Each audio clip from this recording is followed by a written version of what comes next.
හයිබෝන් කියලා හැමදෙනෙම පිළිගන්නවා. ඇත්තටම හොඳ නිවුස් එකක් වෙන්න පුළුවන් හැමෝටම මාලිමාව රජයක් යටතේ. හැබැයි මේක අවුරුදු 6ක් තිබ්බ නඩු විභාගයක්. ඇත්තටම මේවා ඇත්තටම යට යන්න පුළුවන් දේවල්. මහින්දානන්ද අලුත්ගමගෙට සහ නලින් ප්‍රනාන්දුට මහින්දානන්ද අලුත්ගමගෙට අවුරුදු 10ක් බරපතල වැඩ සහිතව සිර දඩුවම් හම්බෙලා තියෙනවා. ඒතර නලින් ප්‍රනාන්දුට අවුරුදු 25ක් දක්වා හම්බෙලා තියෙනවා බරපතල වැද්ද සහිතව. ඒතකොට එක් එක් දඩමුදල් පවා හම්බෙලා තියෙනවා. මේක ඇත්තටම සතොස ඒ කාලේ 2015 කැරම් බෝඩ් සහ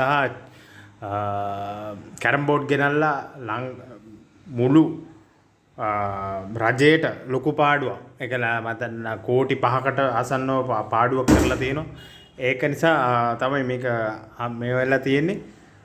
හොඳ තීන්දුවක් කට්ටි බලාගෙන ඉන්නවා. දැන් අපේ අනිත් එක්කෙනා කවුද කිරියල්ලක් දැන් ගිහිල්ලා ඉන්නවා.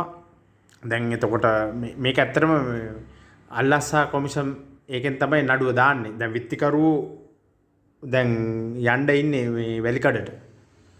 හරිද? මෙන්න මේවා තමයි වෙන්න ඕනේ. දැන් තව අර ලංකාවේ ලොකුම ගංජා මුදලාලිට අහුවෙලා තියෙනවනේ. මොකද නීති විරෝධ විවත්කම් දැන් අලුත් පනත යටතේ කොහේ හරි බිල්ඩිමක් තියෙනවනේ. ඒ කොහොමද ගත්තේ කියලා කියන්න ඕනේ. ගත්ත විදිහක් තියෙන්න බෑ. දැන් වාහනයක් තියෙනවා. වාහනේ ගත්ත විදිහක් තියෙන්න බෑ. ලක්ෂ 90ක වාහනයක් ගත්තා නම් 90 අඩුම ගන්න ලක්ෂ 80ක් හරි ගත්ත විදිහක් තියෙන්න බෑ. 190කට හරි එහෙම කියා ගන්න බෑ. ඒකයි දැන් මේ වගේ එකක් හොඳයි ඉතින්. අපි බලමු ඉස්සරහට.